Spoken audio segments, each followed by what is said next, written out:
O rompimento da barragem do Córrego do Feijão, em Brumadinho, em 2019, foi considerado o maior acidente de trabalho do Brasil e o segundo maior desastre industrial do século.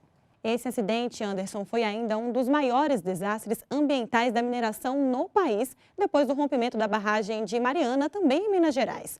A Justiça do Trabalho, inclusive, julgou vários processos relacionados às tragédias. Em um deles, a sexta turma reconheceu a legitimidade do espólio de um operador que morreu no acidente em Brumadinho para solicitar reparação de danos causados diretamente ao trabalhador.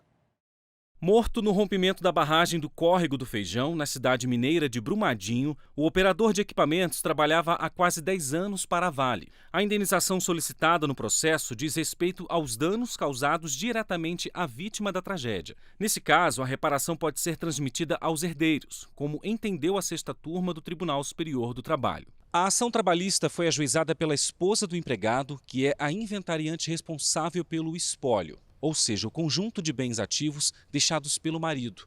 O objetivo era obter a reparação dos danos diretamente causados a ele pela perda da própria vida. O homem tinha 34 anos e deixou um filho com apenas 3 anos na época. Um dos argumentos da mulher no processo foi que a Vale era comprovadamente culpada pelo rompimento da barragem e até então estava impune e isenta de responsabilidade pela morte do marido.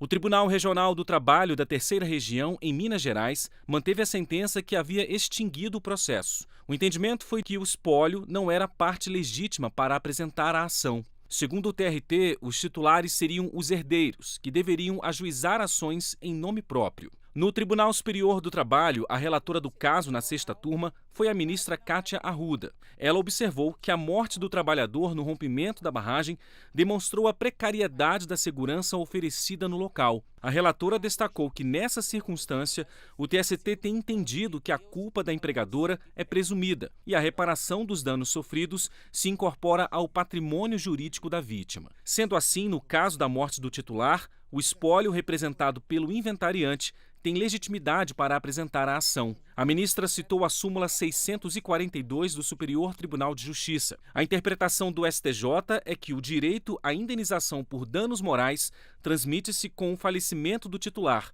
possuindo os herdeiros da vítima legitimidade ativa para ajuizar ou prosseguir a ação indenizatória. Por fim, a relatora ressaltou que a discussão nesse julgamento da turma diz respeito apenas à legitimidade do espólio. Segundo ela, a procedência ou não do direito à indenização pretendida é assunto que diz respeito ao mérito da causa. Com a decisão unânime, o caso retorna ao Tribunal Regional do Trabalho da Terceira Região. A Vale entrou com embargos declaratórios ainda não julgados.